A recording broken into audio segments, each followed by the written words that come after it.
तो सबसे पहले हमारे शैलेश मटियानी जी, इनके बारे में देख लेते हैं जानकारी। तो शैलेश मटियानी जी के बारे में अगर आपको बताएं तो सबसे पहले आपने याद रखना है इनका वास्तविक नाम है रमेश चंद्र सिंह मटियानी। इनके अन्य नाम क्या क्या प्राप्त होते हैं? इन्हें कथा शिल्पी, उत्तराखंड का आंचलिक साहित्यकार भी कहा जाता है इन्हें। किन है? शैलेश मटियानी जी को। इनका जन्म हुआ है 14 अक्टूबर 1931 को बाड़ेछीना अल्मोड़ा में, जबकि इनका निधन हुआ है 24 अप्रैल 2001 को। अब इनकी कुछ प्रमुख रचनाओं के बारे में देख लेते हैं, जिसमें इनके उपन्यास और कहानी संग्रह आते हैं।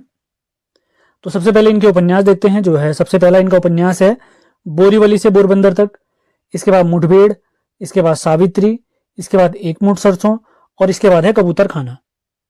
अब इनकी कहानी संग्रह अगर देखें तो कहानी संग्रह में है इनकी मेरी 33 कहानियां, महाभोज, नाच जमुरे नाच, और दो दुखों का एक सुख।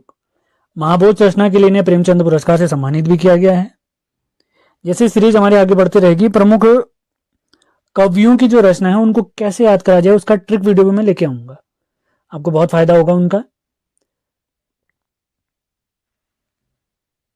शैलेश मटियानी जी के कुछ प्रमुख निबंध देखते हैं जो इन्होंने निबंध लिखे थे। ये हैं यदा कदा, कागज की नाव, किसके राम कैसे राम, और राष्ट्रभाषा का सवाल, उत्तराखंड का इतिहास, उत्तराखंड जिला सीरीज, परीक्षावाणी, सामान्य हिंदी। इन सभी के नोट्स प्राप्त करने के लिए, इसी के साथ सामान्य ज्ञान यानी जिसमें पॉलिटी, ज्योग्राफी, आधुनिक भारत, इन सभी के नोट्स प्राप्त करने के लिए पीडीएफ फॉर्मेट में आप हमारे नंबर 7895127508 पर संपर्क कर सकते हैं। आगे बढ़ते हैं। अब इनके कुछ बाल साहित्य देखते हैं जो कि बच्चों से संबंधित थे, जो बच्चों के लिए इन्होंने लिखे थे। तो उसमें सबसे पहले बिल्ली के बच्चे, हाथी चींटी की लड़ाई, फूलों की नगरी, मुड़ मुड़कर मत देख। अब देखते हैं कुछ महत्वपूर्ण पुरस्कार या सम्मान जो इन्हें प्राप्त हुए हैं, जो हमारे आगामी परीक्षाओं में पूछे जा सकते हैं।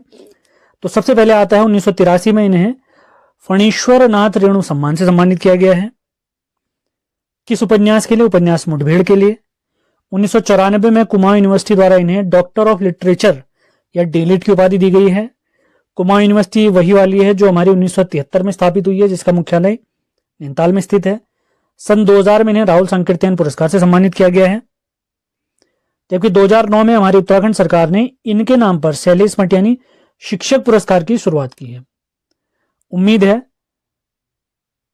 सारे पॉइंट आपके क्लियर हुए होंगे। और इनका एक और पॉइंट आपको बता देता हूं, एक पत्रिका का संपादन इन्होंने किया था जिसका नाम जनपक्ष प्राप्त होता है।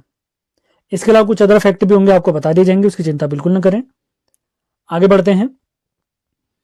आज के वीडियो में हम ये मान के चलिए जो उत्तराखंड से संबंधित हमारे कवि हमारे सिलेबस में दिए गए हैं उनके बारे में जानकारी ले रहे हैं। पहले उन पर ही विशेष फोकस किया जाएगा। आगे बढ़ते हैं। आप देखते हैं मंगलेश डबराल जी। इनका जन्म 16 मई 1948 को हुआ है। काफल पानी गांव टिहरी में। सवाल पूछा जा सकता है काफल पानी गांव कहां स्थित है। ये टॉपिक काफी इंपॉर्टेंट होता है, हमारी परीक्षाओं में 1 से 2 सवाल बनते हैं इनसे रिलेटेड, तो इनको आपने बहुत बढ़िया तरीके से कवर करना है। इनका निधन अभी हाल ही में 9 दिसंबर सन 2020 को हुआ है। इनके प्रमुख काव्य संग्रह देखते हैं जिसमें पहाड़ पर लालटेन, घर का रास्ता, हम जो देखते हैं, मुझे दिखा एक मनुष्य, आवाज भी एक जगह है, और नए युग में नए शत्रु। ये इनके कुछ काव्य संग्रह हैं, आपने ध्यान रखना है इनके बारे में। अब इनके कुछ गद्य संग्रह के बारे में भी जानकारी ले लेते हैं। लेखक की रोटी, कवि का अकेलापन, ये इनके गद्य संग्रह हैं। कुछ इन्होंने स्क्रिप्ट या पटकथाएं भी लिखी हैं। तो कौन कौन सी हैं? नागार्जुन, निर्मला वर्मा, मां श्वेता देवी, गुरुदयाल। इनका एक यात्रा वृत्तांत है। यात्रा वृत्तांत मतलब जर्नी के दौरान, यात्रा के दौरान जो जो इन्होंने महसूस किया, जो जो चीजें इन्होंने सीखी, वो सारे एक्सपीरियंस यहाँ पे लिखे गए होंगे। तो यात्रा वृत्तांत इनका है। एक बार अयुवा, ये काफी इंपॉर्टेंट हो सकता है, ध्यान रखना आपने। सन 2000 में इन्हें साहित्य अकादमी पुरस्कार से सम्मानित किया गया। इनकी रचना हम जो देखते हैं के लिए। साहित्य अकादमी पुरस्कार के बारे में अगर आपको जानकारी दूं, 1954 में साहित्य अकादमी की स्थापना की गई, और 1954 में, और पहली बार साहित्य अकादमी पुरस्कार दिए गए 1955 में। अब किसे दिया गया आपने बताना है कि पहला साहित्य अकादमी पुरस्कार। अंतिम पॉइंट इनके बारे में देखते हैं। इन्होंने पत्रिका पूर्वाग्रह में संपादन का कार्य भी किया था, यानी एडिटर रहे थे ये। किनकी बात देखी हमने? मंगलेश डबराल जी। अगले साहित्यकार देखते हैं जो कि हमारे सिलेबस में दिए गए हैं, हमारे प्यारे उत्तराखंड के शेखर जोशी जी, जिनका भी कुछ महीने पहले निधन हुआ है।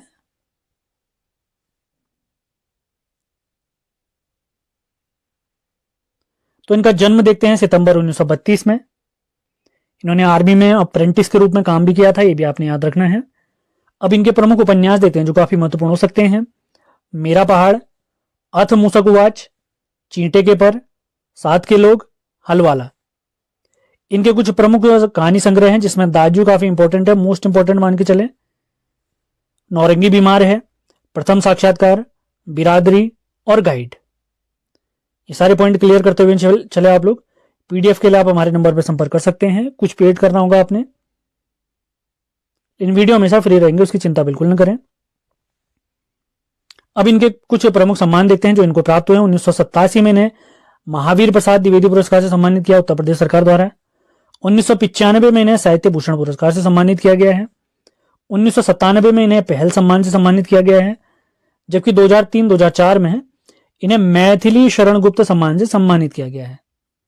तो इसी के साथ आज का हमारा लेक्चर तो पहले कवि हैं हमारे सुमित्रानंद पंत जी, इनके बारे में देखते हैं। इनका जन्म 20 मई सन 1900 को कौसानी बागेश्वर में हुआ। जब इनका जन्म हुआ था तो कौसानी वाला क्षेत्र अल्मोड़ा में आता था, वर्तमान में बागेश्वर में आता है। ये वही कौसानी है जहां पर महात्मा गांधी जी भी आए थे। ये छायावादी कवि कहे जाते हैं। छायावाद के 4 स्तंभ हैं, सुमित्रानंद पंत, जयशंकर प्रसाद, महादेवी वर्मा और सूर्यकांत त्रिपाठी निराला। तो उसमें से एक कवि ये भी हैं। इनके अन्य नाम जो हमें प्राप्त होते हैं वो हैं गोसाई दत्त, सैं, गुसैं, प्रकृति का चितेरा, प्रकृति का सुकुमार, छायावाद का विष्णु। तो छायावाद का विष्णु किसे कहते हैं अगर पूछा जाए तो सुमित्रानंद पंत जी को कहते हैं। इनके पिताजी का नाम गंगादत्त पंत, जबकि माताजी का नाम सरस्वती देवी है। अब इनसे रिलेटेड पहले महत्वपूर्ण तथ्य देखते हैं, इसके बाद इनकी रचनाओं के बारे में पढ़ेंगे। सन 1960 में इन्हें साहित्य अकादमी पुरस्कार से सम्मानित किया गया है। ये वही साहित्य अकादमी पुरस्कार है जिसको 1954 में स्थापित किया गया था, जबकि पहली बार साहित्य अकादमी पुरस्कार 1955 में दिया गया माखनलाल चतुर्वेदी जी को। तो इन्हें साहित्य अकादमी पुरस्कार मिला है इनकी रचना कला और बूढ़ा चांद के लिए। अगर पूछा जाए उत्तराखंड से पहले व्यक्ति बताइए जिन्हें साहित्य अकादमी पुरस्कार प्राप्त हुआ है, तो हमारे सुमित्रानंद पंत जी हैं। सन 1961 में इन्हें पद्म भूषण प्राप्त हुआ है। 1968 में इन्हें ज्ञानपीठ पुरस्कार से सम्मानित किया गया है इनकी रचना चिदंबरा के लिए, और हिंदी भाषा में ज्ञानपीठ पाने वाले ये पहले व्यक्ति हैं। तो कुछ जानकारी मैं आपको ज्ञानपीठ पुरस्कार के बारे में दे देता हूं। ज्ञानपीठ पुरस्कार की शुरुआत 1965 में हुई, तो इन्हें जो मिला है 1968 में वो चौथा ज्ञानपीठ पुरस्कार है। तो ज्ञानपीठ पुरस्कार भारतीय संविधान की अनुसूची 8 में वर्णित मान्यता प्राप्त भाषाएं, जो कि वर्तमान में 22 हैं, उन सभी भाषाओं में उत्कृष्ट योगदान के लिए दिया जाता है। तो उन्हीं में से एक भाषा हमारी हिंदी। तो जब इस पुरस्कार की शुरुआत की गई थी तो पहले विजेता रहे इसके मलयालम भाषा के लेखक जी शंकर कुरूप जी। तो पहला ज्ञानपीठ पुरस्कार 1965 में किसे दिया गया था? जी शंकर कुरूप जी को दिया गया था। उनकी रचना अडा गुजई या अन्ना गुजई के लिए। तो क्रम के हिसाब से ज्ञानपीठ पुरस्कार प्राप्त करने वाले चौथे हैं हमारे सुमित्रानंद पंत जी, जबकि हिंदी भाषा के लिए पाने वाले पहले व्यक्ति हैं। और रचना आपने जरूर याद रखनी है, चिदंबरा।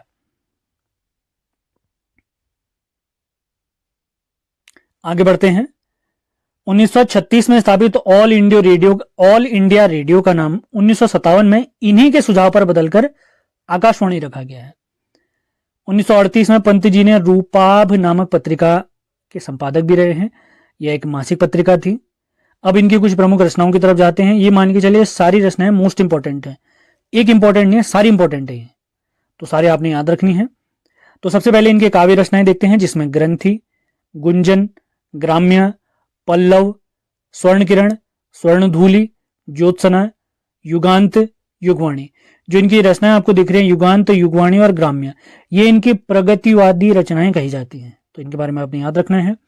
इनके काव्य संबंधी नाटक हैं रजत शिखर, शिल्पी। इनका प्रमुख उपन्यास है हार, ये आपने याद रखना है। और इनके महाकाव्य हैं लोकायतन, जो कि इन्होंने अपने पिताजी को समर्पित किया था, जबकि सत्यकाम जो इनका महाकाव्य है ये अपनी परम पूजनी इन्होंने माताजी को समर्पित किया था। अब इनसे रिलेटेड कुछ इंपॉर्टेंट फैक्ट हैं, उनके बारे में मैं आपको बता देता हूं। आप लोग के लिए एक सवाल है, वीडियो के अंत में इसका जवाब मैं आपको दे दूंगा, या आप ही दें तो बेहतर रहेगा, मैं बाद में दे दूंगा, कोई दिक्कत नहीं। कमेंट बॉक्स में आप लोग जवाब जरूर दें। सवाल है, सुमित्रानंद पंत जी का जो संग्रहालय है वो कहां पर स्थित है, आपने बताना है। इनसे रिलेटेड अगला फैक्टर देखते हैं। इनकी रचना पल्लव को छायावाद का घोषणा पत्र कहते हैं, इंपॉर्टेंट हो सकता है। अगला है इनकी रचना लोकायतन, जो कि इनका महाकाव्य है, जो कि इनके पिताजी को समर्पित की है इन्होंने। तो इनकी रचना लोकायतन के लिए सुमित्रा नंदन पंत जी को सोवियत लैंड नेहरू अवार्ड से सम्मानित किया गया है। तो फैक्ट क्लियर करते हुए चलना है। सेशन पसंद आ रहे हैं तो इनको लाइक और शेयर जरूर करें। पीडीएफ के लिए आप हमारे नंबर पर संपर्क कर सकते हैं 7895127508। तो बढ़ते हैं अगले कवि पीताम्बर दत्त बड़थवाल जी के बारे में। इनका जन्म 13 दिसंबर 1901 को पौड़ी के पाली गांव में हुआ है। ये हिंदी साहित्य में शोध करने वाले पहले कवि हैं और अपने शोध कार्य जो इन्होंने शोध कार्य किया था वो है इनका द निर्गुण स्कूल ऑफ हिंदी पोएट्री। तो इसी शोध कार्य के लिए 1933 में इन्हें BHU बनारस हिंदू विश्वविद्यालय से डीलिट डॉक्टरेट ऑफ लिटरेचर इसकी उपाधि इन्हें प्राप्त हुई है। ये पहले व्यक्ति हैं जिन्हें डॉक्टरेट ऑफ लिटरेचर की उपाधि दी गई है साहित्य के फील्ड में। तो हिंदी साहित्य में शोध करने वाले पहले कवि यही थे, आपने याद रखना है। आगे बढ़ते हैं। बचपन में अंबर नाम से कविताएं लिखा करते थे। इन्होंने अंग्रेजी पत्रिका हिलमैन का संपादन भी किया है, महत्वपूर्ण हो सकता है। अब देखते हैं इनकी कुछ प्रमुख रचनाएं। तो इनकी रचनाएं हैं रूपक रहस्य, गोरखवाणी, हिंदी काव्य में निर्गुणवाद, गद्य सौरभ, हरिदास की साखी, गोस्वामी तुलसीदास, सतसई सप्तक। और इनके प्रमुख निबंध हैं, आपने याद रखने हैं, मिस्ट्री ऑफ हिंदी पोएट्री और मिस्ट्री ऑफ कबीर। तो अगर पूछा जाए मिस्ट्री ऑफ कबीर ये किसका निबंध है, तो हमारे पीताम्बर दत्त बड़थवाल जी का है। और इसी के साथ अगर पूछा जाए मिस्ट्री ऑफ हिंदी पोएट्री या हिंदी साहित्य में शोध करने वाले पहले व्यक्ति, तो ये सारे फैक्ट आपने क्लियर करते हुए चलना है। आगे बढ़ते हैं। अब देखते हैं अगले कवि मन्नू भंडारी जी के बारे में। तो इनके बारे में सारे पॉइंट हम क्लियर करते हुए चलेंगे। इनका जन्म हुआ है 3 अप्रैल 1931 को भानपुरा मध्य प्रदेश में। इनके पिताजी का नाम सुख संपत राय था। इनके पति का नाम राजेंद्र यादव जी था। ये सारे फैक्ट क्लियर करते हुए चलने हैं। अगर पूछा जाए मन्नू भंडारी जी का बचपन का नाम क्या था, तो इनका बचपन का नाम महिंद्रा कुमारी प्राप्त होता है। अब देखते हैं इनके प्रमुख उपन्यास। इनके प्रमुख उपन्यासों में सबसे महत्वपूर्ण उपन्यास है आपका बंटी, इसके बाद महाभोज, स्वामी, कलवा, 1 इंच मुस्कान, और इनकी आत्मकथा है एक कहानी यह भी, एक कहानी।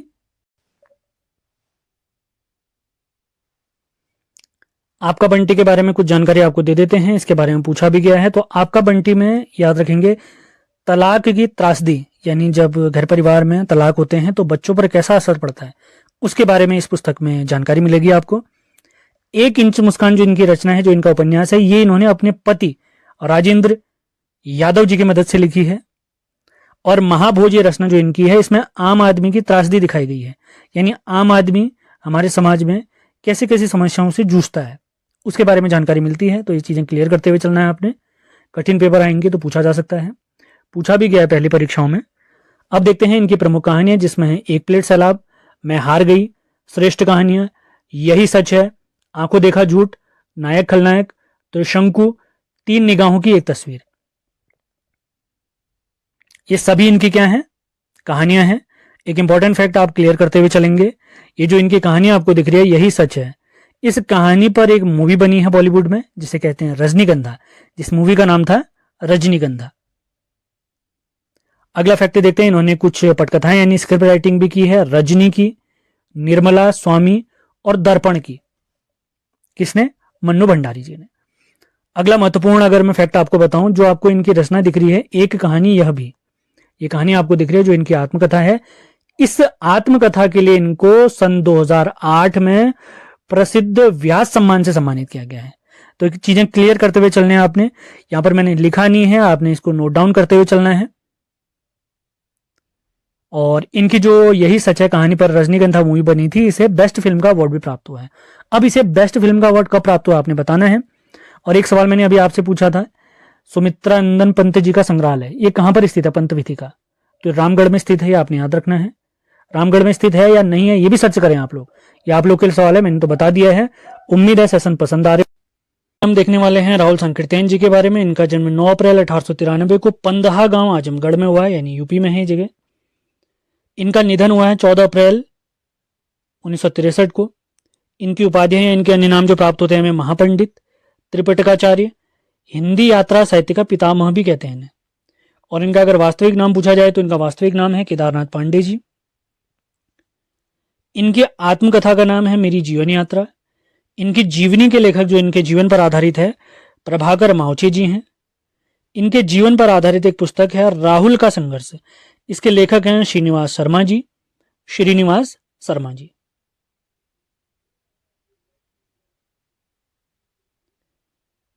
विश्व भर में भारत भ्रमण या इसके अलावा जो भी चीजें इन्होंने की हैं उनसे रिलेटेड अपनी सभी यात्राओं का इन्होंने अनुभव, एक पुस्तक है इनकी घुमक्कड़ शास्त्र, उसमें लिखा है। अगला पॉइंट देखते हैं। ये एक पत्र है, हुंकार नाम का इसके संपादक रहे हैं। ये पत्र स्टार्ट किया था स्वामी सहजानंद सरस्वती जी ने। 1958 में इन्हें साहित्य अकादमी पुरस्कार से सम्मानित किया गया। इनकी रचना मध्य एशिया का इतिहास पुस्तक के लिए। 1963 में इन्हें पद्म भूषण से सम्मानित किया गया है। 1993 में इनके जन्म शताब्दी के अवसर पर भारत सरकार ने 100 पैसे का डाक टिकट निकाला है। तो ये पॉइंट क्लियर करते हुए चलना है आपने, इंपॉर्टेंट हो सकते हैं। अब देखते हैं इनके कुछ रचना संग्रह। तो सबसे पहले इनके देखते हैं कहानियों के बारे में, जिसमें सतमी के बच्चे, बहुरंगी, कनैला की कथा, वोल्गा से गंगा।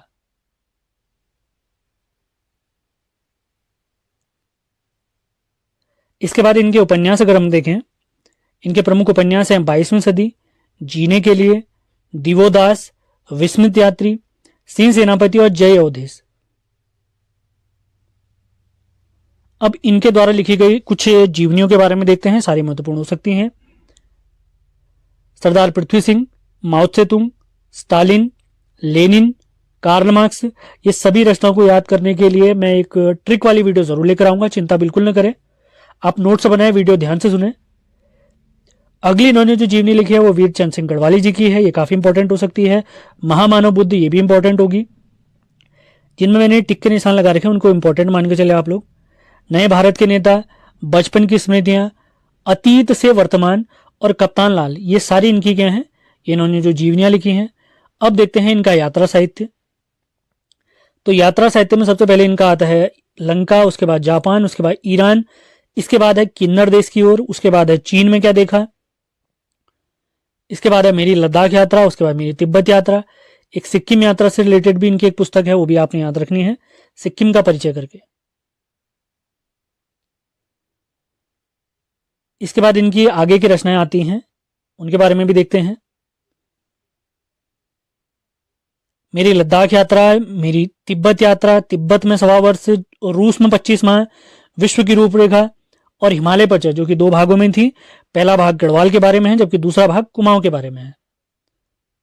तो इसी के साथ राहुल संकीर्तन जी से रिलेटेड सारे महत्वपूर्ण फैक्ट मैंने कवर करा दिए हैं। इसके अलावा भी आपको कोई पॉइंट एक्स्ट्रा लगते हैं तो उन्हें नोट डाउन करें, कमेंट बॉक्स में भी लिख के बताएं। तो अगले कवि जो आज हम देखने वाले हैं वो हैं आचार्य प्रसाद द्विवेदी जी। इसके बाद गौरापंत शिवानी के बारे में देखेंगे हम। तो एक निबंधकार और आलोचक रहे हैं। इनका जन्म 19 अगस्त 1907 को हुआ है, जबकि निधन 19 मई 1979 को हुआ है। इनके बचपन का नाम वैद्यनाथ द्विवेदी इंपॉर्टेंट हो सकता है। पिताजी का नाम अनमोल द्विवेदी और माताजी का नाम ज्योतिषमती देवी। इनकी जो भाषा है वो परिमार्जित खड़ी बोली कही जाती है। 1949 में लखनऊ विश्वविद्यालय से इन्हें डीलिट, डॉक्टरेट ऑफ लिटरेचर की उपाधि प्राप्त हुई। 1957 में इन्हें पद्म भूषण, 1973 में इन्हें साहित्य अकादमी पुरस्कार मिला है। इनके निबंध आलोक पर्व के लिए पिछले साल ही उत्तराखंड की परीक्षाओं में पूछा गया सवाल है। 1997 में भारत सरकार ने इनकी याद में 2 रुपये का डाक टिकट जारी किया है, ये भी आपने याद करते हुए चलना है। अब देखते हैं इनके कुछ आलोचनात्मक रचनाएं। सबसे पहले है सूर साहित्य, उसके बाद है हिंदी साहित्य का आदिकाल, उसके बाद है मेघदूत एक पुरानी कहानी, उसके बाद है हिंदी साहित्य की भूमिका, साहित्य का मर्म, हिंदी साहित्य का उद्भव और विकास, उसके बाद है कबीर, उसके बाद नाथ साहित्य, उसके बाद अगली रचना है इनकी लालित तत्व और साहित्य सहचर। अब देखते हैं इनके कुछ निबंध, जो फेमस निबंध हैं इनके। तो सबसे पहले है काफी इंपॉर्टेंट अशोक के फूल, उसके बाद कल्पलता, विचार प्रवाह, कुटज, आलोक पर्व, विष के दंत, नाखून क्यों पड़ते हैं, इंपॉर्टेंट हो सकते हैं। इनके प्रमुख उपन्यास हैं बाणभट्ट की कथा, चारू चंद्रलेख, पुनर्नवा, अनाम दास का पोथा। प्रमुख कहानियां देखते हैं इनकी जो है सीरीज के फूल, हम क्या करें, साहित्य का नया कदम, ब्रह्मांड का विस्तार और केतु दर्शन। इसके अलावा कुछ और भी अन्य इनकी रचनाएं हैं, उनके बारे में भी देख लेते हैं, पूछे जा सकते हैं, तो विशेष ध्यान रखना है आपने। संक्षिप्त पृथ्वीराज रासो, संदेश रासक, सिख गुरुओं का पुण्य स्मरण और महापुरुषों का स्मरण। तो इसी के साथ दूसरे कवि भी हमारे समाप्त होते हैं जो आज हमने देखे, हजारी प्रसाद द्विवेदी जी। अब देखते हैं गौरापंत शिवानी जी के बारे में। आज के हमारे तीसरे और अंतिम कवि हैं गौरापंत शिवानी जी। इन्हें शिवानी के नाम से भी जाना जाता है। इनका जन्म 17 अक्टूबर 1923 को राजकोट गुजरात में हुआ। इनके पिताजी का नाम अश्विनी कुमार पांडे। इनकी पहली रचना अल्मोड़ा से प्रकाशित होने वाली पत्रिका है नटखट, उसमें छपी थी। 1982 में इन्हें पद्मश्री से सम्मानित किया गया है। इनकी रचना मैं मुर्गा हूं, ये 1951 में धर्मयुग नामक पत्रिका में छपी थी। इंपॉर्टेंट हो सकता है। अब इनके कुछ प्रमुख उपन्यासों के बारे में देख लेते हैं। कृष्णकली, कालिंदी, अतिथि, पूतोवाली, शमशान चंपा, मायापुरी, कैंजा, गेंदा, भैरवी, स्वयं सिद्धा और रतिविलाप और आकाश। इसके बाद अंतिम जो इनका काफी इंपॉर्टेंट हो सकता है, चल खुसरो घर अपने। इसके अलावा इनके कुछ कहानी संग्रह भी हम देखते हैं। सेशन पसंद आ रहे हैं तो इनको लाइक और शेयर जरूर करना है आपने। ये वीडियो लगातार आएंगे। जैसे हमने परीक्षावाणी, इतिहास, जिला सीरीज कंप्लीट कराए, वैसे हिंदी, बीएस नेगी सारी सीरीज कंप्लीट कराई जाएंगे। बिल्कुल चिंता नहीं करें, लगातार बने रहें। सेशन पसंद आते हैं तो लाइक और शेयर जरूर करें। तो इनके कहानी संग्रह देखते हैं। पुष्पहार, लाल हवेली, शिवानी की श्रेष्ठ कहानियां और शिवानी की मशहूर कहानियां। और इनके प्रमुख धारावाहिक देखते हैं जिसमें इन्होंने लेखन का कार्य किया। सुरंगमा और रतिविलाप, मेरा बेटा और तीसरा बेटा। तो इसी के साथ आज का ये सेशन हमारा समाप्त होता है। तो हिंदी तो पहले कवि हैं हमारे सुमित्रानंद पंत जी। इनके बारे में देखते हैं। इनका जन्म 20 मई सन 1900 को कौसानी बागेश्वर में हुआ। जब इनका जन्म हुआ था तो कौसानी वाला क्षेत्र अल्मोड़ा में आता था, वर्तमान में बागेश्वर में आता है।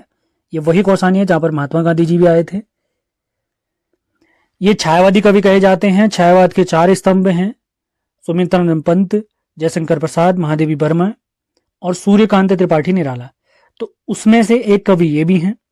इनके अन्य नाम जो हमें प्राप्त होते हैं वो हैं गोसाई दत्त, सैं, गुसैं, प्रकृति का चितेरा, प्रकृति का सुकुमार, छायावाद का विष्णु।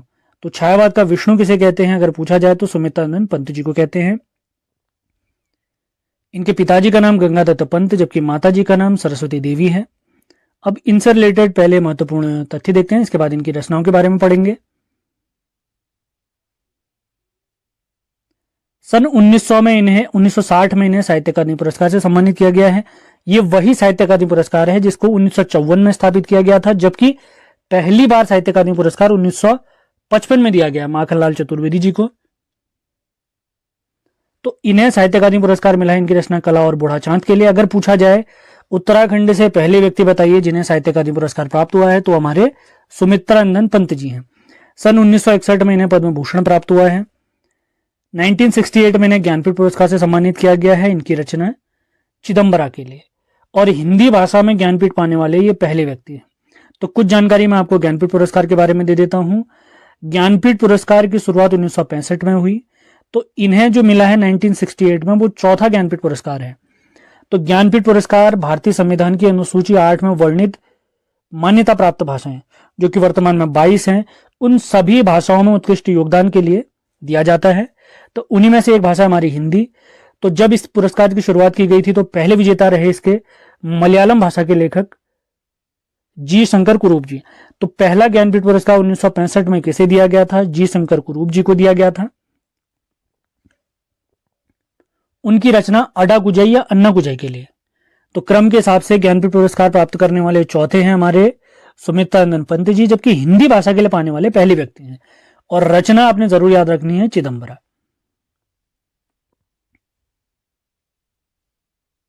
आगे बढ़ते हैं। 1936 में स्थापित ऑल इंडिया रेडियो का नाम 1957 में इन्हीं के सुझाव पर बदलकर आकाशवाणी रखा गया है। 1938 में पंत जी ने रूपाभ नामक पत्रिका के संपादक भी रहे हैं। यह एक मासिक पत्रिका थी। अब इनकी कुछ प्रमुख रचनाओं की तरफ जाते हैं। ये मान के चलिए सारी रचनाएं मोस्ट इंपॉर्टेंट हैं। एक इंपॉर्टेंट नहीं है, सारी इंपॉर्टेंट है ये, तो सारे आपने याद रखनी है। तो सबसे पहले इनके काव्य रचनाएं देखते हैं, जिसमें ग्रंथि, गुंजन, ग्राम्य, पल्लव, स्वर्ण किरण, स्वर्णधूलि, ज्योत्सना, युगांत, युगवाणी। जो इनकी रचनाएं आपको दिख रही हैं, युगांत, युगवाणी और ग्राम्य, ये इनकी प्रगतिवादी रचनाएं कही जाती हैं, तो इनके बारे में आपने याद रखना है। इनके काव्य संबंधी नाटक हैं रजत शिखर, शिल्पी। इनका प्रमुख उपन्यास है हार, ये आपने याद रखना है। और इनके महाकाव्य हैं लोकायतन, जो कि इन्होंने अपने पिताजी को समर्पित किया था, जबकि सत्यकाम जो इनका महाकाव्य है, ये अपनी परम पूजनी इन्होंने माताजी को समर्पित किया था। अब इनसे रिलेटेड कुछ इंपॉर्टेंट फैक्ट हैं, उनके बारे में मैं आपको बता देता हूं। आप लोग के लिए एक सवाल है, वीडियो के अंत में इसका जवाब मैं आपको दे दूंगा, या आप ही दें तो बेहतर रहेगा, मैं बाद में दे दूंगा, कोई दिक्कत नहीं, कमेंट बॉक्स में आप लोग जवाब जरूर दें। सवाल है, सुमित्रानंदन पंत जी का जो संग्रहालय है वो कहां पर स्थित है, आपने बताना है। इनसे रिलेटेड अगला फैक्ट देखते हैं, इनकी रचना पल्लव को छायावाद का घोषणा पत्र कहते हैं, इंपॉर्टेंट हो सकता है। अगला है इनकी रचना लोकायतन, जो कि इनका महाकाव्य है, जो कि इनके पिताजी को समर्पित की है इन्होंने। तो इनकी रचना लोकायतन के लिए सुमित्रानंदन पंत जी को सोवियत लैंड नेहरू अवार्ड से सम्मानित किया गया है। तो फैक्ट क्लियर करते हुए चलना है। सेशन पसंद आ रहे हैं तो इनको लाइक और शेयर जरूर करें। पीडीएफ के लिए आप हमारे नंबर पर संपर्क कर सकते हैं 7895127508। तो बढ़ते हैं अगले कवि पीताम्बर दत्त बड़थवाल जी के बारे में। इनका जन्म 13 दिसंबर 1901 को पौड़ी के पाली गांव में हुआ है। ये हिंदी साहित्य में शोध करने वाले पहले कवि हैं, और अपने शोध कार्य जो इन्होंने शोध कार्य किया था वो है इनका द निर्गुण स्कूल ऑफ हिंदी पोएट्री। तो इसी शोध कार्य के लिए 1933 में इन्हें बीएचयू बनारस हिंदू विश्वविद्यालय से डीलिट डॉक्टरेट ऑफ लिटरेचर इसकी उपाधि इन्हें प्राप्त हुई है। ये पहले व्यक्ति हैं जिन्हें डॉक्टरेट ऑफ लिटरेचर की उपाधि दी गई है साहित्य के फील्ड में। तो हिंदी साहित्य में शोध करने वाले पहले कवि यही थे, आपने याद रखना है। आगे बढ़ते हैं। बचपन में अंबर नाम से कविताएं लिखा करते थे। इन्होंने अंग्रेजी पत्रिका हिलमैन का संपादन भी किया है, महत्वपूर्ण हो सकता है। अब देखते हैं इनकी कुछ प्रमुख रचनाएं। तो इनकी रचनाएं हैं रूपक रहस्य, गोरखवाणी, हिंदी काव्य में निर्गुणवाद, गद्य सौरभ, हरिदास की साखी, गोस्वामी तुलसीदास, सतसई सप्तक। और इनके प्रमुख निबंध हैं, आपने याद रखने हैं, मिस्ट्री ऑफ हिंदी पोएट्री और मिस्ट्री ऑफ कबीर। तो अगर पूछा जाए मिस्ट्री ऑफ कबीर ये किसका निबंध है, तो हमारे पीताम्बर दत्त बड़थवाल जी का है। और इसी के साथ अगर पूछा जाए मिस्ट्री ऑफ हिंदी पोएट्री या हिंदी साहित्य में शोध करने वाले पहले व्यक्ति, तो ये सारे फैक्ट आपने क्लियर करते हुए चलना है।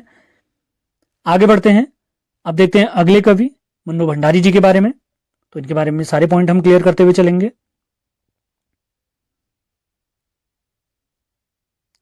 इनका जन्म हुआ है 3 अप्रैल 1931 को भानपुरा मध्य प्रदेश में। इनके पिताजी का नाम सुख संपत राय था। इनके पति का नाम राजेंद्र यादव जी था। ये सारे फैक्ट क्लियर करते हुए चलने हैं।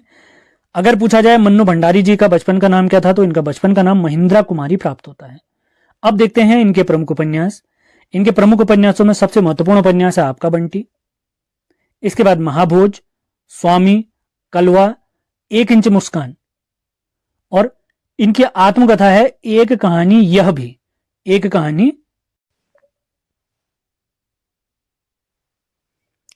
आपका बंटी के बारे में कुछ जानकारी आपको दे देते हैं, इसके बारे में पूछा भी गया है। तो आपका बंटी में याद रखेंगे तलाक की त्रासदी, यानी जब घर परिवार में तलाक होते हैं तो बच्चों पर कैसा असर पड़ता है, उसके बारे में इस पुस्तक में जानकारी मिलेगी आपको। 1 इंच मुस्कान जो इनकी रचना है, जो इनका उपन्यास है, ये इन्होंने अपने पति राजेंद्र यादव जी की मदद से लिखी है। और महाभोज ये रचना जो इनकी है, इसमें आम आदमी की त्रासदी दिखाई गई है, यानी आम आदमी हमारे समाज में कैसी कैसी समस्याओं से जूझता है उसके बारे में जानकारी मिलती है। तो ये चीजें क्लियर करते हुए चलना है आपने। कठिन पेपर आएंगे तो पूछा जा सकता है, पूछा भी गया है पहली परीक्षाओं में। अब देखते हैं इनकी प्रमुख कहानियां, जिसमें है 1 प्लेट सैलाब, मैं हार गई, श्रेष्ठ कहानियां, यही सच है, आंखों देखा झूठ, नायक खलनायक, त्रिशंकु, 3 निगाहों की एक तस्वीर। ये सभी इनकी क्या हैं, कहानियां हैं।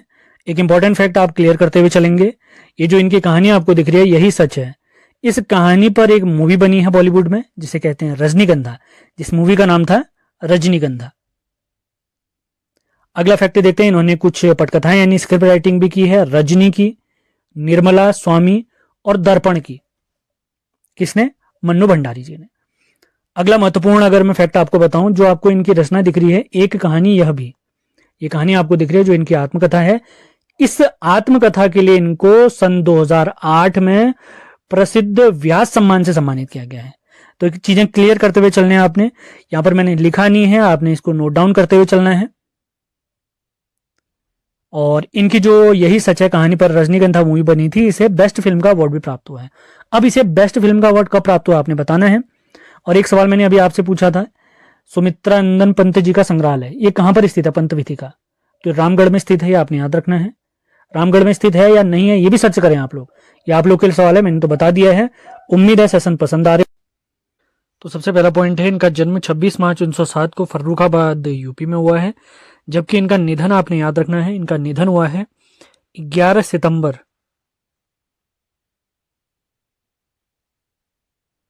1987 को। इनके अन्य नाम जो हमें प्राप्त होते हैं वो है आधुनिक युग की मीरा, हिंदी के विशाल मंदिर की सरस्वती। तो इन्हें हिंदी के विशाल मंदिर की सरस्वती निराला जी ने कहा है, इंपॉर्टेंट हो सकता है।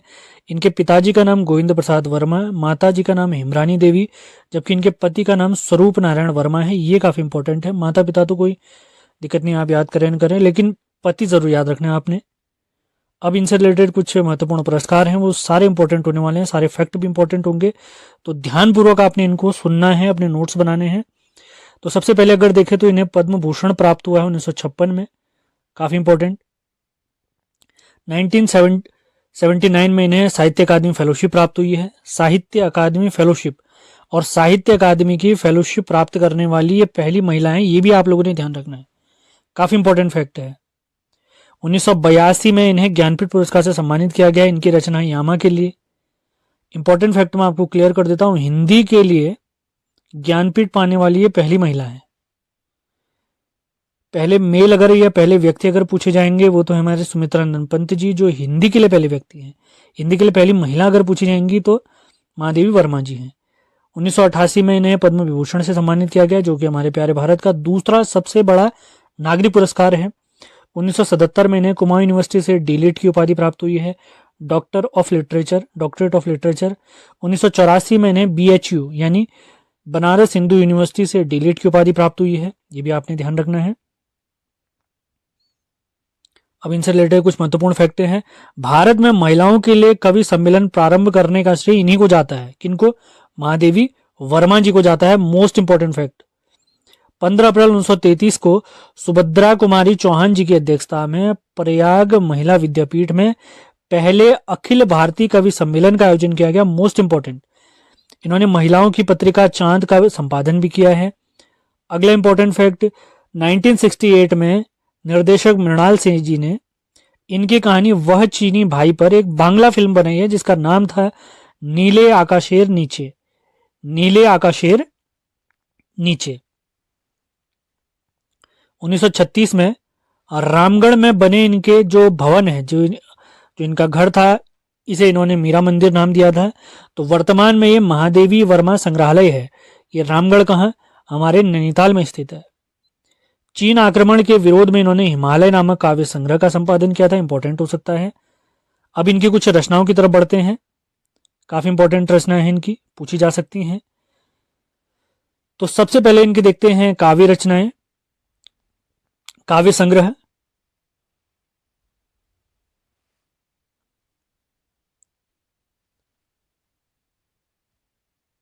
तो काव्य संग्रह आपको बताएं इनके, तो काव्य संग्रह में सबसे पहले है निहार, रश्मि, नीरजा और सांध्य गीत। ये ध्यान देंगे आप लोग, इन सभी का संकलन यामा नामक पुस्तक में किया गया है। निहार, रश्मि, नीरजा और सांध्य गीत, यामा में इन सभी का ही संकलन है। यामा वही रचना है जिसके लिए इन्हें 1982 में ज्ञानपीठ पुरस्कार से सम्मानित किया गया है। अगली काव्य रचना है इनकी दीपशिखा, सप्तपर्णा, प्रथम आयाम, अग्निरेखा, जो कि मरणोपरांत इनके निधन के बाद 1990 में प्रकाशित हुई है। तो ये स्टार्टिंग की 3 रचनाएं तो मोस्ट इंपॉर्टेंट है, यामा की वजह से आपने याद रखना है। स्टार्टिंग की 4 रचनाएं निहार, रश्मि, नीरजा, सांध्य गीत, आपने कोड से याद रखना है, तो NRNS करके इसको याद रख सकते हैं आप। एन से निहार, आर से रश्मि, एन से नीरजा और एस से सांध्य गीत। अब इनके कुछ बाल साहित्य देखते हैं जो कि इनके हैं ठाकुर जी बोले हैं, आज खरीदेंगे हम ज्वाला। इनके कुछ संस्मरण हैं, इसमें पथ के साथी, मेरा परिवार शामिल है। इनके कुछ रेखा चित्र हैं जिसमें अतीत के चलचित्र काफी इंपॉर्टेंट पूछा गया, स्मृति की रेखाएं पूछा जा सकता है इंपॉर्टेंट। इनके निबंध संग्रह हैं, श्रृंखला की कड़ियां, विवेचनात्मक गद्य काफी इंपॉर्टेंट, और इनकी कहानी काफी इंपॉर्टेंट है, गिल्लू। इसको भी आपने ध्यान रखते हुए चलना है, गिल्लू। तो महादेव वर्मा जी के बारे में समाप्त होता है। अब अगले कवि की तरफ बढ़। अगले कवि हैं हमारे आज के हरिशंकर परसाई जी। इनका जन्म 22 अगस्त 1924 को होशंगाबाद मध्य प्रदेश में हुआ है। ये प्रसिद्ध व्यंग्यकार रहे हैं। इन्होंने वसुधा नामक पत्रिका में संपादन भी किया हुआ है। अब इनसे रिलेटेड कुछ महत्वपूर्ण फैक्ट और इनके कुछ साहित्यिक संग्रह भी देख लेते हैं। तो सबसे पहले इनके निबंध देखते हैं। तो निबंध है तब की बात और थी, भूत के पांव पीछे, तुलसीदास चंदन से काफी इंपॉर्टेंट, माटी कहे कुम्हार से काफी इंपॉर्टेंट, बेमानी की बात काफी, बेमानी की परत, और प्रेमचंद के फटे जूते काफी इंपॉर्टेंट। ये भी काफी इंपॉर्टेंट है, आपने ध्यान रखना है इंपॉर्टेंट करे से। अब इनकी कहानी संग्रह देखते हैं, हंसते हैं रोते हैं, जैसे उनके दिन फिरे, बोला राम का जीव, दो नाक वाले लोग। इनके कुछ उपन्यास हैं, तीनों के तीन उपन्यास काफी इंपॉर्टेंट हैं। रानी नागफनी की कहानी, तट की खोज, और ज्वाला और जल। इनकी कुछ लघु कहानियां भी देखते हैं, जिसमें चंदे का डर, दानी, अपना पराया, रसोई और समझौता। अंतिम फैक्ट इनसे रिलेटेड है, 1982 में इन्हें साहित्य अकादमी पुरस्कार से सम्मानित किया गया है। इनकी रचना विकलांग श्रद्धा का दौर, इस रचना के लिए हरिशंकर परसाई जी को साहित्य अकादमी पुरस्कार प्राप्त हुआ है। अब देखते हैं अगले कवि हमारे आज के हमारे तीसरे और अंतिम कवि हैं। ये कवि परिचय सीरीज का चौथा भाग है। हर सीरीज में हम 3 कवि निपटाते हैं और ये सीरीज भी लगातार चलती रहेगी। सेशन पसंद आ रहे हैं तो लाइक और शेयर जरूर करें। तो आज के तीसरे और अंतिम कवि देखते हैं हम मनोहर श्याम जोशी जी। इनका जन्म 9 अगस्त 1933 को अजमेर राजस्थान में हुआ है। इनसे रिलेटेड कुछ महत्वपूर्ण फैक्ट हैं। इन्होंने दिनमान और साप्ताहिक हिंदुस्तान नामक पत्रिकाओं का संपादन किया है। इनकी पहली कहानी 18 वर्ष की उम्र में नीली ऑस्टिन नाम से छपी थी। इन्होंने अंग्रेजी पत्रिका वीक एंड रिव्यू, इसका भी संपादन किया हुआ है। इनका प्रसिद्ध उपन्यास आपने ध्यान रखना है क्याप। इस रचना के लिए इन्हें 2005 में साहित्य अकादमी पुरस्कार से सम्मानित किया गया है। किसकी बात हो रही है? मनोहर श्याम जोशी जी। रचना का नाम क्या है? क्याप। क्यों इंपॉर्टेंट है? क्योंकि इन्हें 2005 में इसी रचना के लिए साहित्य अकादमी पुरस्कार से सम्मानित किया गया है। अब इनका एक प्रसिद्ध कथन है, वो मैं आपको पढ़ा देता हूं, ध्यान देना आपने। मैंने अपनी अपेक्षाओं से कमतर लिखा है। अगर पूछा जाए ये किसका कथन है तो मनोहर श्याम जोशी जी का है। अब इनकी कुछ रचनाओं के बारे में देख लेते हैं। तो सबसे पहले इनके उपन्यास देखते हैं, जिसमें काफी इंपॉर्टेंट है कसब, कुरुकुरु स्वाहा, टाटा प्रोफेसर काफी इंपॉर्टेंट, हमजात, क्याप काफी इंपॉर्टेंट, कौन हूं मैं, हरिया हरकुलिस की रानी, ये भी काफी इंपॉर्टेंट है। इनके सारे उपन्यास जरूर याद रखें आप। अब इनसे रिलेटेड प्रमुख धारावाहिक हैं। तो सबसे पहला धारावाहिक इनका है हम लोग, जो दूरदर्शन पर आने वाला पहला धारावाहिक है सन 1984। ध्यान देंगे 7 जुलाई 1984 को इसका पहला एपिसोड आया था दूरदर्शन में। 1984 आप लोग बिल्कुल सही कर दें, यहाँ पे गलत दिख रहा होगा आपको, 1984। अगला इनका धारावाहिक है बुनियाद, काफी इंपॉर्टेंट, कक्का जी कहीन, हमराही, जमीन आसमान, गाथा, मुंगेरी लाल के हसीन सपने, ये भी काफी इंपॉर्टेंट हो सकते हैं, आपने इनको ध्यान देना है। इन्होंने कुछ फिल्मों की पटकथाएं भी लिखी है, उनके बारे में आपको बता देते हैं। उसमें है हे राम, पापा कहते हैं, अप्पू राजा और भ्रष्टाचार। अब इनके कुछ यात्रा संस्मरण भी हैं, जो इन्होंने यात्रा करी होंगी, उनसे रिलेटेड जानकारी अपनी यादगारी उन्होंने रचनाओं में लिखी है, तो उनके बारे में देखते हैं और कवि परिचय आज का हमारा समाप्त होगा। तो मनोहर श्याम जोशी जी के यात्रा संस्मरण है। सबसे पहले पश्चिमी जर्मनी पर उड़ती नजर, क्या हाल है चीन के, काफी इंपॉर्टेंट, और चीन यात्रा, ये काफी इंपॉर्टेंट रचना भी है आज के हमारे गोस्वामी तुलसीदास जी। इनका जन्म 1511 में राजापुर चित्रकूट उत्तर प्रदेश में हुआ है। इनके गुरुजी का नाम नरहरिदास जी है, काफी इंपॉर्टेंट। इनके पिताजी का नाम आत्मा राम है, जबकि माता का नाम तुलसी देवी है। इनकी पत्नी का नाम आपने ढूंढ के बताना है। इनके बचपन, गोस्वामी तुलसीदास जी के बचपन का नाम राम बोला है, राम बोला। ये राम भक्त कवि थे। इन्होंने अपनी रचनाओं में अवधी और ब्रज भाषा का काफी यूज किया हुआ है। अगला देखते हैं इनके अन्य नाम क्या क्या प्राप्त होते हैं। इनके अन्य नाम है गोस्वामी, अभिनव वाल्मीकि, लोकनायक, कवि शिरोमणि। अभिनव वाल्मीकि है इनका पूरा नाम, उपनाम। हिंदी का जाति कवि और मानस का अंश, ये सारे इन्हीं के यानी गोस्वामी तुलसीदास जी के उपनाम है। अब इनकी प्रमुख रचनाएं देखते हैं। सबसे पहली है श्री रामचरितमानस, जो कि अवधी भाषा में इन्होंने लिखी है। विनय पत्रिका ब्रज भाषा में। दोहावली, कवितावली भी ब्रज भाषा में। इसके बाद रामलला नहचू, वैराग्य संदीपनी, जानकी मंगल, हनुमान चालीसा, गीतावली, पार्वती मंगल, ये सारी रचनाएं हमारे गोस्वामी तुलसीदास जी की हैं। तो इन पर विशेष फोकस करना है। पिछली परीक्षाओं में पूछा गया है कि विनय पत्रिका किस भाषा में लिखी है, तो आपने याद रखना है ब्रज भाषा में। रामचरितमानस किस भाषा में है, कवितावली किस भाषा में। तो सारे पॉइंट आपने क्लियर करते हुए चलने हैं, क्योंकि सवाल किसी भी प्रकार का पूछा जा सकता है। अगले कवि आज के हम देखते हैं मीराबाई जी के बारे में, जो श्री कृष्ण भक्त कवि हैं, काफी इंपॉर्टेंट है। इनका जन्म 1498 में चौकड़ी गांव जोधपुर में हुआ है। इनके गुरुजी का नाम संत रविदास जी है। इनके पति का नाम भोजराज। इनकी रचनाओं में श्रृंगार रस, शांत रस अत्यधिक मात्रा में प्रयोग हुआ है। इनकी प्रमुख रचनाएं हम देखते हैं तो नरसिका मायरा, राग गोविंद, गीत गोविंद टीका और राग सोरठ का पद, राग सोरठ के पद। इनकी केवल 4 रचनाएं हैं, तो ध्यान रखना है आपने, चारों रचनाओं के बारे में याद रखना है। अब आज के अगले कवि यानी तीसरे कवि हम देखते हैं, जो है हमारे रसखान जी। 17 कवि हम निपटा चुके हैं और 18वें कवि देखते हैं रसखान जी के बारे में। इनका जन्म 1548 में हरदोई यूपी में हुआ है। इनके गुरु जी का नाम विठलनाथ है। ये भक्ति व श्रृंगार रस इनकी रचनाओं में प्रधानता पाई गई है। रसखान जी का वास्तविक नाम है सैयद इब्राहिम। ये सगुण कृष्ण भक्त कवि हैं, काफी इंपॉर्टेंट, और अपनी रचनाओं में इन्होंने ब्रज भाषा का प्रयोग किया है। इनकी समाधि स्थल है महाबन मथुरा में। इनका निधन वृंदावन में हुआ है, जो कि श्री कृष्ण का धाम है, 1628 में। इनकी प्रमुख रचनाएं हम देखते हैं प्रेम वाटिका मोस्ट इंपॉर्टेंट, सुजान रसखान, दान लीला, और सबसे ज्यादा इंपॉर्टेंट है इनकी रचना अष्टयाम। तो केवल 4 रचनाएं हैं, आपने ध्यान रखना है, प्रेम वाटिका, सुजान रसखान, दान लीला और अष्टयाम। तो बढ़ते हैं आज के हमारे चौथे कवि और टोटल 19वें कवि की तरफ, जो कि हमारे जयशंकर प्रसाद जी। ये हमारे छायावादी कवि हैं। छायावाद के 4 कवि थे, मैंने आपको बताया हुआ है, पंत, निराला, प्रसाद और वर्मा। जयशंकर प्रसाद, सुमित्रानंदन पंत, सूर्यकांत त्रिपाठी निराला और महादेव वर्मा जी। इनका जन्म हुआ है 30 जनवरी 1889 को वाराणसी में। ये एक छायावादी कवि हैं। इनकी पहली कहानी का नाम ग्राम था, जो कि 1912 की है। इनके अन्य नाम क्या क्या हैं? आधुनिक कविता के सुमेरु, झारखंडी, कलाधर और छायावाद का ब्रह्मा भी कहा गया इन्हें। इनकी सबसे प्रसिद्ध काव्य रचना है कामायनी 1936 की, और जो इन्होंने खड़ी बोली में लिखी थी। पंत जी ने यानी सुमित्रानंदन पंत जी ने जयशंकर प्रसाद जी की कामायनी रचना को हिंदी में ताजमहल की उपाधि दी है। हिंदी में ताजमहल की उपाधि दी है, काफी इंपॉर्टेंट हो सकता है, आपने ध्यान देना है। अब इनकी प्रमुख रचनाओं के बारे में, इनके कलेक्शन के बारे में देखते हैं। तो सबसे पहले आते हैं इनके काव्य संग्रहों के बारे में। तो इनके काव्य संग्रह हैं कानन कुसुम, महाराणा का महत्व, झरना, आंसू काफी इंपॉर्टेंट, लहर मोस्ट इंपॉर्टेंट, कामायनी इनका अंतिम काव्य संग्रह है। इसके बाद है प्रेम पथिक और उसके बाद है उर्वरी, जो कि इनकी प्रथम रचना 1909 की।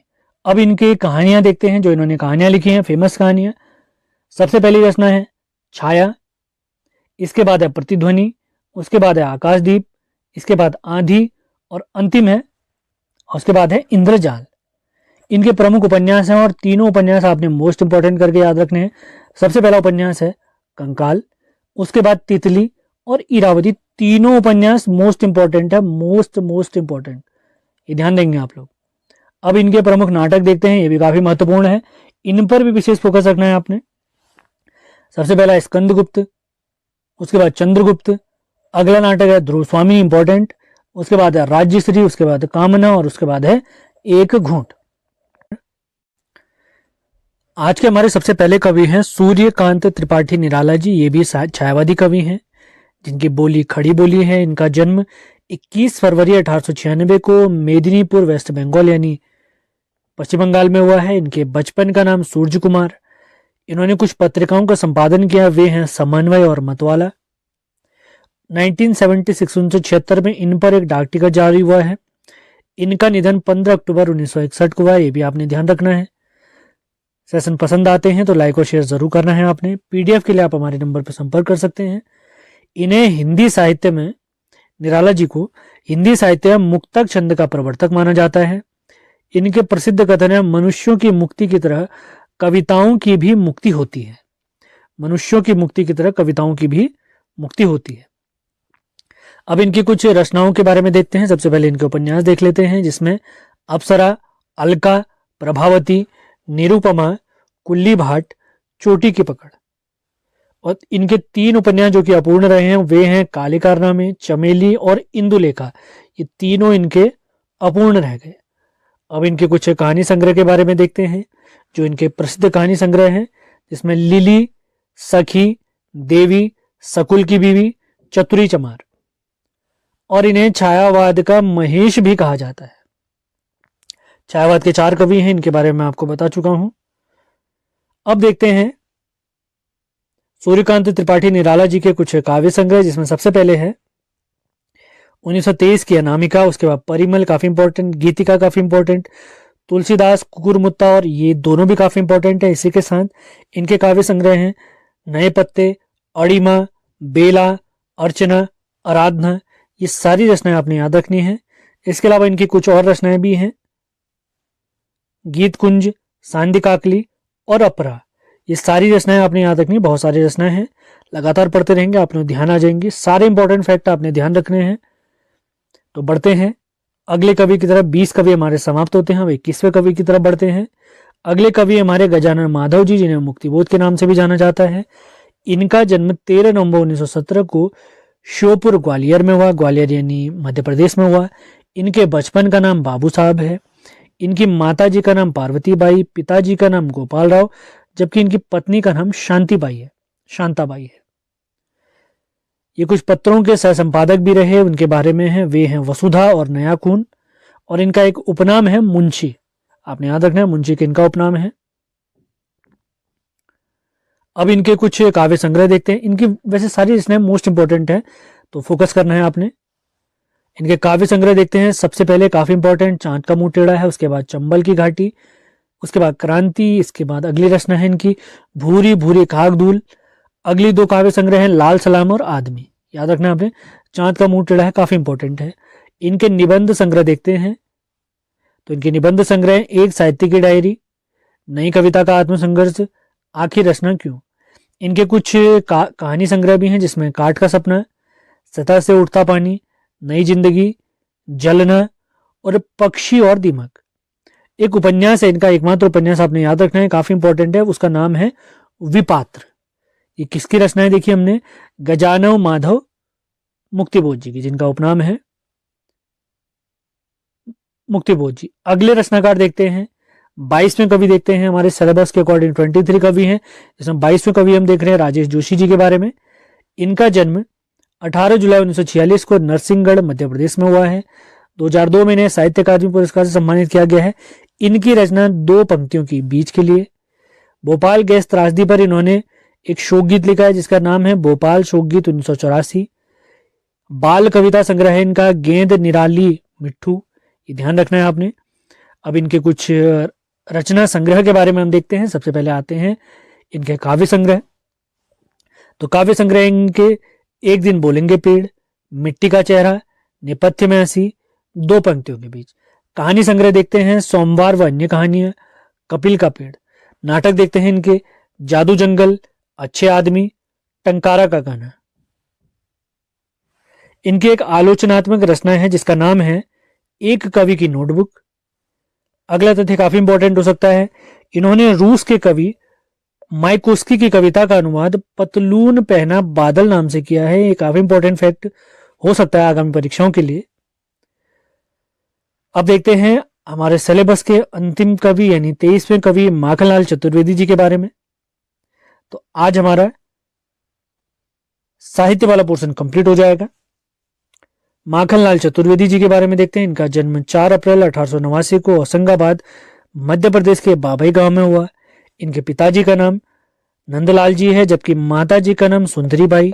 इनकी पत्नी का नाम ग्यारसी बाई है। इनके अन्य नाम जो उपनाम इनके प्राप्त होते हैं वो है एक भारतीय आत्मा और राष्ट्रवादी कवि भी इन्हें जाना गया है। एक पुस्तक है फेमस पुस्तक माखनलाल चतुर्वेदी भारतीय आत्मा। इस पुस्तक के लेखक हैं विजय दत्त श्रीधर। ये काफी इंपॉर्टेंट हो सकता है, ध्यान देना है आपने। 1943 में इन्हें देव पुरस्कार से सम्मानित किया गया इनकी रचना हिम किरीटिनी के लिए। 1955 में पहली बार जब साहित्य अकादमी पुरस्कार दिया गया तो उसके विजेता यही हैं। इनकी रचना हिम तरंगिणी के लिए माखनलाल चतुर्वेदी जी को साहित्य अकादमी पुरस्कार से, यानी पहले साहित्य अकादमी पुरस्कार से सम्मानित किया गया है। 1963 यानी 1963 में इन्हें पद्म भूषण से सम्मानित किया गया है। इनका निधन होता है 30 जनवरी 1968 को भोपाल में। कुछ पत्रिकाओं के संपादक भी रहे, उनके नाम हैं प्रभा, कर्मवीर, प्रताप। प्रभा, कर्मवीर और प्रताप। अब इनके कुछ रचनाओं के बारे में देखते हैं। सबसे पहले इनके गद्य रचनाएं देख लेते हैं। इनका नाटक है कृष्णार्जुन युद्ध, साहित्य के देवता, समय के पांव, अमीर इरादे गरीब इरादे, ये इनकी गद्य रचनाएं हैं। अब इनके कुछ काव्य संग्रह की तरफ बढ़ते हैं। सबसे पहले आती है हिम किरीटिनी, उसके बाद है माता, उसके बाद युग चरण, अगली रचना हिम तरंगिणी, इसके बाद समर्पण, अगली रचना वेणु लो गूंजे धरा, अगली रचना है धूम्रवलय, और अंतिम 3 रचनाएं देखते हैं इनकी जो काफी फेमस हो सकती हैं, इंपॉर्टेंट हो सकती हैं। बिजुरी काजल आज रही, विविध कविताएं, कैदी और कोकिला, ये काफी इंपॉर्टेंट है, आपने ध्यान रखना है। तो इसी के साथ आज का लेक्चर हमारा समाप्त होता है।